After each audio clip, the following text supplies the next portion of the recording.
Hello, my friends. Good evening, or whatever time of day it is for you. It's time for me to take my spiritual pulse, and you're welcome to join me. I'm here in Banff, Alberta on this beautiful Friday evening. A gorgeous sunset just out the window. And feeling very drawn to share this time with you, opening my heart, my home to you, and thanking you for joining me. So as you settle into this moment, this time, about 15 minutes, take a few deep breaths, get yourself comfortable. That could be walking, but comfortable, where you're able to just put aside distractions and center yourself as we quiet the outside world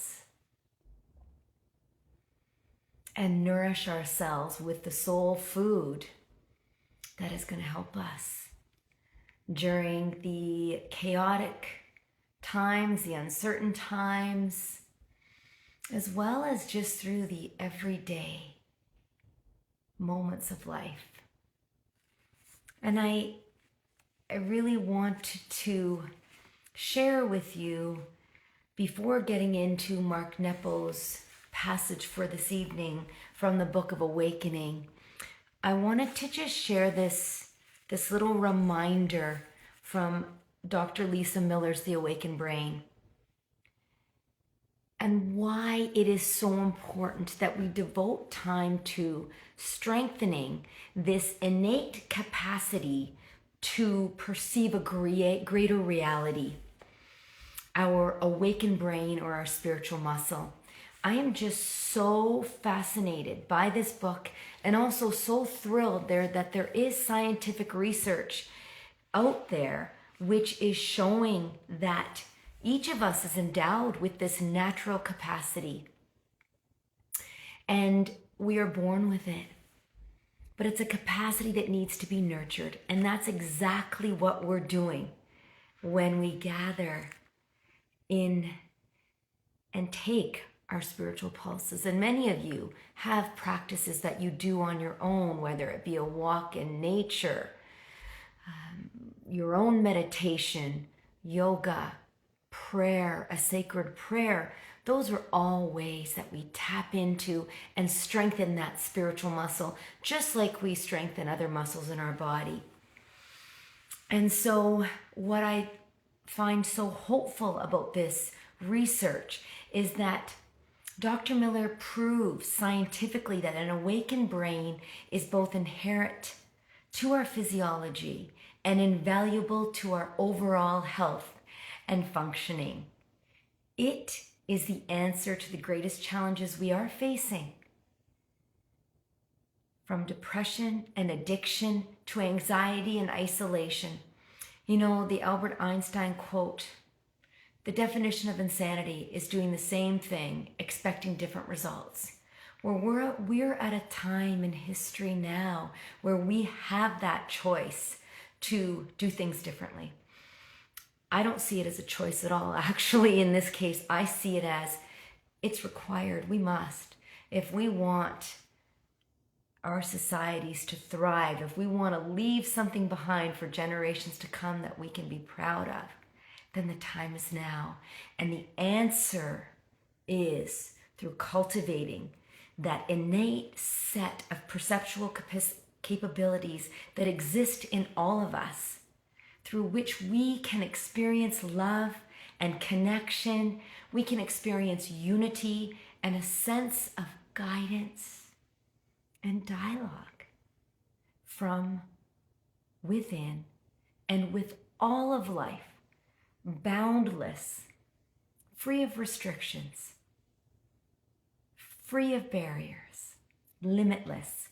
And when we strengthen and engage these capabilities and make fuller use of that innately awakened brain, that spiritual brain, that it becomes healthier and better, we become better connected. And we access unsurpassed psychological benefits, less depression, anxiety, less substance abuse, and more positive psychological traits like grit, like tenacity, like resilience, like optimism and creativity. Think about those psychological traits: grit, resilience, optimism, tenacity, creativity. Isn't that a world that we want to see, that we want to be a part of? Well, we can. So making time daily to check in with yourself by asking a simple question like, what is life showing me now? Taking that walk in nature, connecting with life around you, saying that simple prayer or reading a passage as we are now, a guided meditation, is how we strengthen this muscle and this incredible universal healing capacity. And so, my friends, why not create sacred spaces where we can do this together? Days of isolation are gone. Days of building community are here.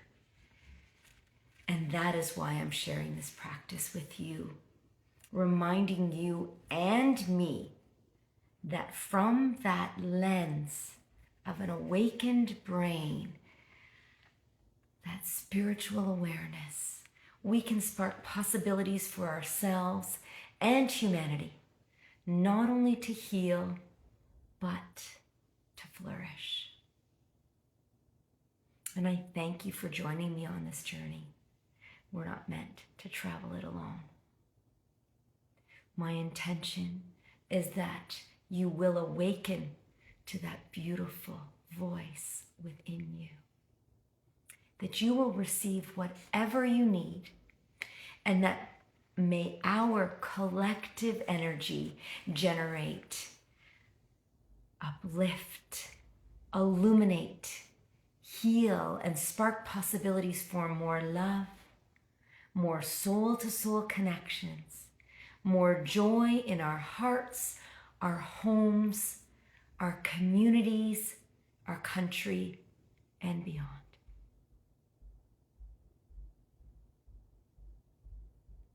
Maybe you have an intention of your own. I invite you to set that now.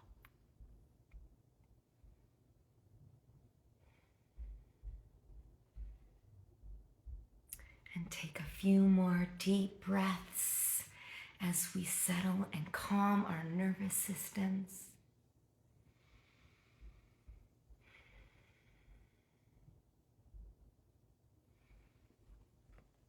And share in the wisdom of Mark Nepo's passage entitled "The Power of Symbols." If you truly hold a stone, you can feel the mountain it came from.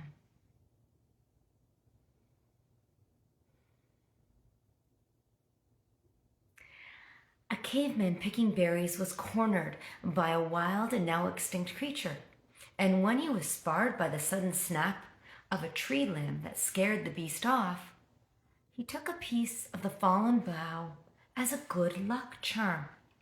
And so the story of symbols began. People have always saved scraps of their experience to help remind them of the forces of life that can't always be seen. Filled with timeless rhythms of the ocean, we pocket a shell and carry it thousands of miles to know that the presence of the ocean, where we are hours from the sea, is there. It is why we treasure certain songs, why we save ticket stubs and dried out flowers. Symbols are living mirrors of the deepest understandings that have no words. I know of 2 friends who made it through Vietnam. They were rehabilitated in Italy, and before coming home, they split a live copper lyre, each holding the dear half, as if it were the break of the heart forever left in that God-forsaken jungle. We ask the smallest items of everyday life to carry unbearable meaning for us, and the dearest ones work like Aladdin's lamp. All we have to do is to rub them slowly, and feelings of times long gone come and live again. Or basic truths hard to keep in view return. As a boy, I remember visiting my grandfather's house. He had a milk-white bowl filled with M&Ms. It was a simple, magical treasure to me. It had been 30 years since he died, and now, when depressed, I hold that milk-white bowl in my lap and eat a few M&Ms. And I feel better. This isn't illusion or escapism, but rather using the milk-white bowl filled with M&Ms as a living symbol that can call into my moment of sadness a deeper sense of plenitude and generosity that is always there, but not always accessible. This is the proper use of symbols, not to coldly represent ideas, but to call into being all that lives in us and about us. They help us bear witness to the painful mystery of living. And whether a crucifix, a small weeping Buddha, a broken shell from long forgotten sea days, a bookmark from your father or parents' memorial, they help us bear these days. And so, my friends, my soul family, take a few more deep breaths.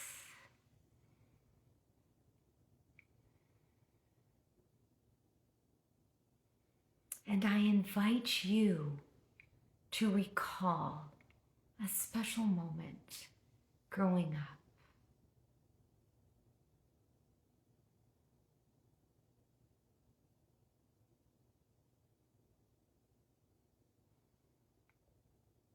If it's hard to recall a moment from your childhood, recall a special moment in your adult life.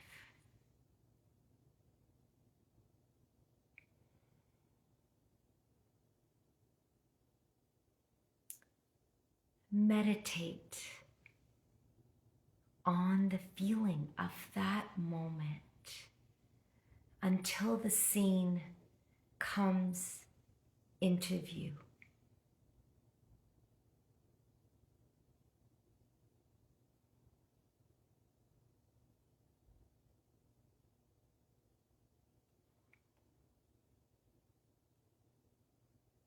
And slowly feel your way around this special moment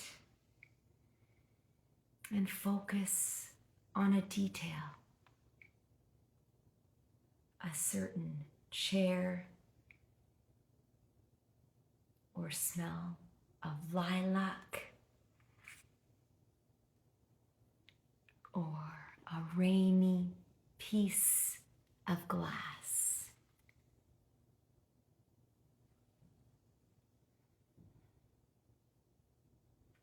And as you are feeling your way around this special moment,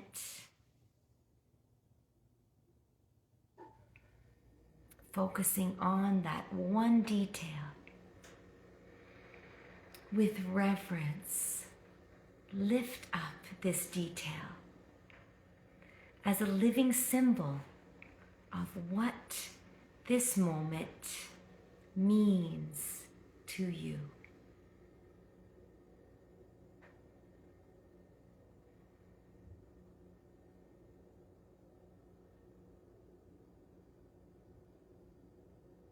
If it is something physical, perhaps it is nearby and you wish to hold it in your hands or near your heart.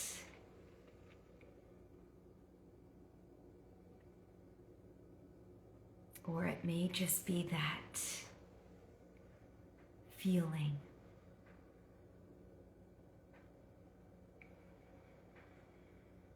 And as you breathe into this symbol, let it open you to the gifts that you don't always remember.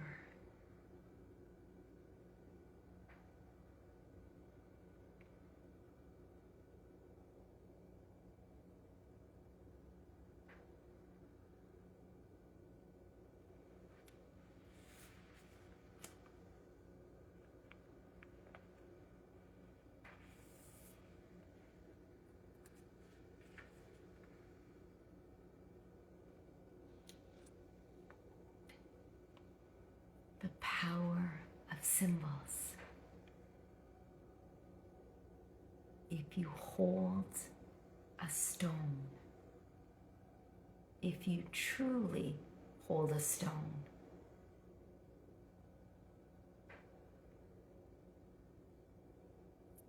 you can feel the mountain it came from.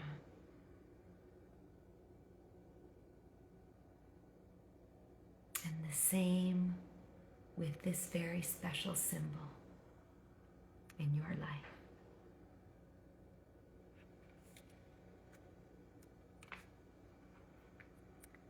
Thank you, my friends, my soul family, for sharing this time, for taking your spiritual pulse with me.